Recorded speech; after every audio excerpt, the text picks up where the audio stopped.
خاتون جنت کی کنیزوں، یہ دنیا بڑی مختصر ہے، اس دنیا کے اندر مال و دولت کی ریل پیل ہو تب بھی انسان کتنا جیتا ہے، اور انسان فاقہ کش ہو تب بھی انسان کتنا جیتا ہے۔ یاد رکھنا یہ دنیا کی عمر کا اعتبار نہیں ہے، اس لیے کہ دنیا ختم ہونے والی ہے۔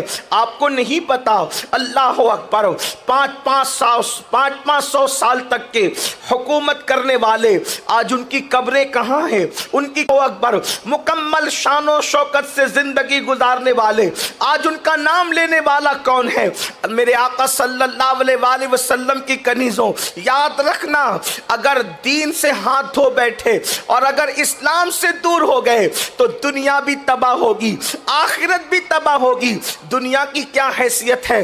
اللہ کے رسول صلی اللہ علیہ وآلہ وسلم فرماتے ہیں کہ اگر اللہ کے نزدیک دنیا کی حیثیت مچھر کے پر کے برابر بھی ہوتی تو اللہ تبارک و تعالیٰ کافروں کو اس میں سے کچھ بھی عطا نہ فرماتا، مگر اللہ کے نزدیک سب سے ذلیل اگر کوئی چیز ہے تو وہ دنیا ہے۔ جب سے اللہ نے دنیا کو پیدا کیا ہے کبھی اللہ نے دنیا کو نگاہ رحمت سے نہیں دیکھا ہے۔ اے خاتون جنت کی کنیزوں، ایسی دنیا اللہ اکبر جس کو خدا کبھی رحمت سے نہ دیکھے، ایسی دنیا جس کی حیثیت مچھر کے پر کے برابر بھی نہ ہو، ایسی دنیا جس کو اللہ کے رسول مردار فرمائیں، اس دنیا کے اندر رہ کر کے اللہ کوئی ایمان کا سودا کر رہا ہے، کوئی ضمیر کا سودا کر رہا ہے۔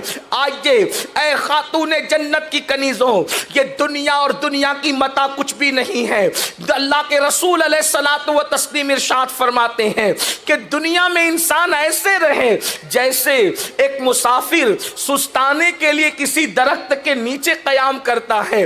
پہلے لوگ سفر کیا کرتے تھے تو گھوڑوں پر، کھچروں پر، اونٹوں پر سفر کیا کرتے تھے، اور اس کے بعد جب تھک جاتے تو تھوڑی دیر کے لیے کسی درخت کے نیچے رکتے، اور جب پھر سستا لیتے، آرام کر لیتے تو پھر اپنے سفر کو جاری کر دیتے۔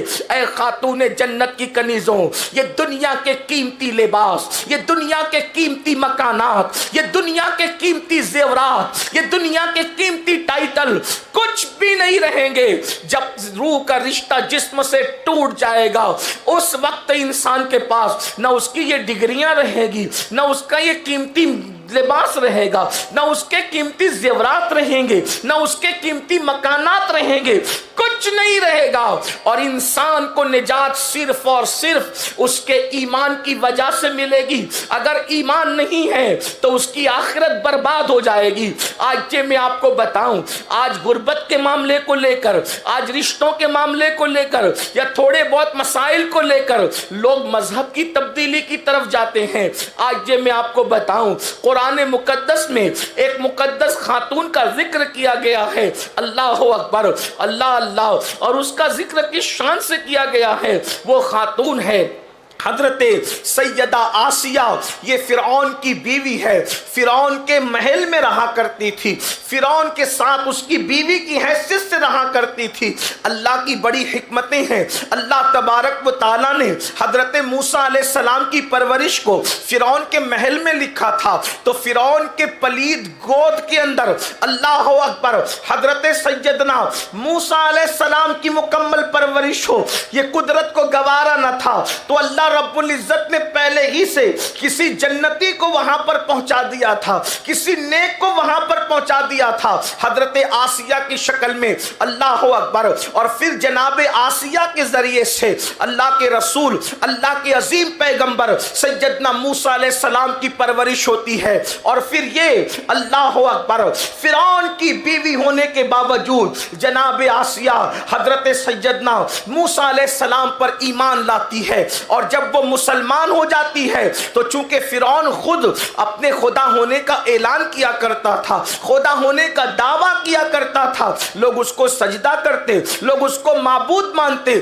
اللہ اکبر، مگر خود کی بیوی اب اس کو معبود ماننے سے انکار کر چکی تھی، اس کی خود کی بیوی اللہ اکبر اس کو خدا ماننے سے انکار کر چکی تھی۔ ظاہر جو بیوی والا ہو وہ خدا کیسے ہو سکتا ہے؟ جو ماں باپ والا ہو وہ خدا کیسے ہو سکتا ہے؟ اللہ اکبر، خدا تو وہ ہے جس کی کوئی بیوی نہیں ہے، خدا تو وہ ہے جس کے کوئی ماں باپ نہیں ہے، خدا تو وہ ہے جس کی کوئی اولاد نہیں ہے، خدا تو وہ ہے جو کھاتا پیتا نہیں ہے، خدا تو وہ ہے جو سوتا نہیں ہے، خدا تو وہ ہے جس کی کوئی شکل نہیں ہے، خدا تو وہ ہے جس کا کوئی جسم نہیں ہے، خدا تو وہ ہے جو زمان و مکان سے پاک ہے، خود نہیں کھاتا اور کائنات کو کھلاتا ہے، خود نہیں سوتا لوگوں کو سکون کی نیند عطا کرتا ہے، خود اولاد سے پاک ہے، محتاج انسان کو اولاد کی دولت سے مالا مال فرماتا ہے، بے نیاز ہے اور سارے نیاز مندوں کی ضرورت کو پورا کرتا ہے۔ وہ کیسے خدا ہو سکتے ہیں جو دوسروں کے محتاج ہو، جس نے ماں کے سینے سے دودھ پی کر ماں کی محتاجی میں زندگی گزاری ہو، وہ کیسے خدا ہو سکتا ہے؟ اللہ اکبر، اللہ اکبر۔ تو فرعون کی بیوی کو یہ پتا چل گیا خدا وہ نہیں ہے جو بشر ہو، خدا وہ نہیں ہے جو انسان ہو، خدا وہ نہیں ہے جو اللہ اکبر ہزاروں کروڑوں عیب رکھتا ہو۔ اس لیے حضرت موسیٰ علیہ السلام کے کہنے پر حضرت آسیہ اللہ پر ایمان لائی، جلالین شریف کے اندر ہے، جس کے مفہوم کو میں آپ کے سامنے پیش کر رہا ہوں۔ جب فرعون کو پتا چلا کہ اس کی خود کی بیوی اس کو خدا نہیں مانتی، تو حضرت آسیہ کو ورغلانے کے لیے، دین سے ہٹانے کے لیے، دین سے دور کرنے کے لیے، حضرت آسیہ کا ایمان چھیننے کے لیے طرح طرح کے جتن کیے جانے لگے، دھمکیاں دی جانے لگی۔ اللہ اکبر۔ اور ایک وقت تو وہ آیا، اے خاتون جنت کی کنیزو، آج ہمارا ایمان چھیننے کے لیے کوئی ایسی کوشش نہیں کر سکتا اور نہ کوئی ایسی کوشش کر پا رہا ہے۔ اللہ اکبر۔ حکومت فرعون کی تھی، فرعون نے حکم دیا۔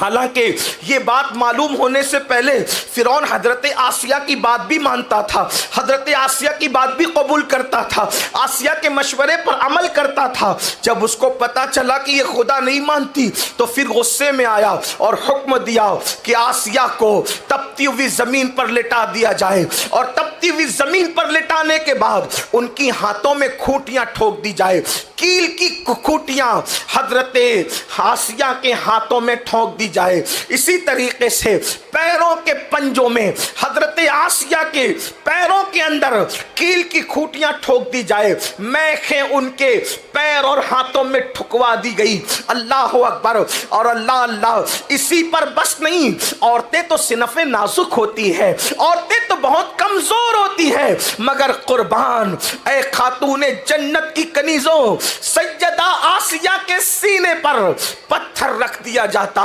ہاتھوں کے اندر کیل ٹھوکے ہوئے ہیں، پیروں کے اندر کیل ٹھوکے ہوئے ہیں، اور حضرت آسیہ کے سینے پہ پتھر ہے، اور اس کے بعد پھر کہا جاتا آسیہ اب بھی موسیٰ کے رب کو خدا ماننے کی بجائے فرعون کو خدا مانو، تمہیں آرام ملے گا، وہی راحتیں ملے گی، وہی نرم بستر ملے گا، وہی سب کچھ ملے گا۔ سیدہ آسیہ کہتی سارے دکھ سہ لیں گے، یہ دنیا کے دکھ تو عارضی ہے، ایک مدت کے لیے ہے، مگر آخرت کا دکھ ہمیشہ کے لیے ہے۔ اگر کسی غیر اللہ کو خدا مانا تو ہمیشہ کا عذاب ہوگا، اور اگر یہاں تم سزا دو گے تو انشاءاللہ یہاں کی تکلیف کے بعد جنت کی ہمیشہ کی راحتیں ہوں گی، ہمیشہ کا آرام ہوگا، ہمیشہ کا سکون ہوگا۔ آپ جانتے ہیں تفسیر میں موجود ہے، جب حضرت سیدہ آسیہ کی اس استقامت کو دیکھا گیا تو پھر کیا ہوا؟ تپتی ہوئی دھوپ میں جب آسیہ کو کیل ٹھوک کر کے لٹا دیا جاتا اور سینے پہ پتھر رکھے جاتے تو اللہ کے فرشتے حضرت آسیہ کے وجود پر اپنے پروں سے سایہ کیا کرتے تھے۔ اس کا مطلب یہ ہے کہ اگر کوئی ایمان کے راستے میں قربانی دے، اگر کوئی اسلام کے راستے میں قربانی دے، ایمان بچانے کی کوشش کرے اور دنیا کو اہمیت نہ دے، تو اللہ اس کو کتنا محترم بنا دیتا ہے، کتنا مکرم بنا دیتا ہے۔ ذرا غور تو کرو، ایک عورت، گمنام سی عورت، فرعون کی بیوی، اللہ اکبر، جب ایمان کے معاملے میں ڈٹ گئی، اسلام کے معاملے میں ڈٹ گئی اور اس نے ایمان کا سودا نہ کیا، ہر دکھ گوارا کیا، تو اللہ اکبر، وہ گمنام سی خاتون قرآن مقدس کا عنوان بن گئی، قرآن کی صورتوں کا عنوان بن گئی۔ قرآن مقدس میں اس خاتون کا ذکر آ رہا ہے، عزت اور احترام سے اس کا تذکرہ کیا جا رہا ہے۔ اللہ اکبر، اسی تکلیف اور درد کرب کی حالت میں حضرت آسیہ شہید ہو جاتی ہے۔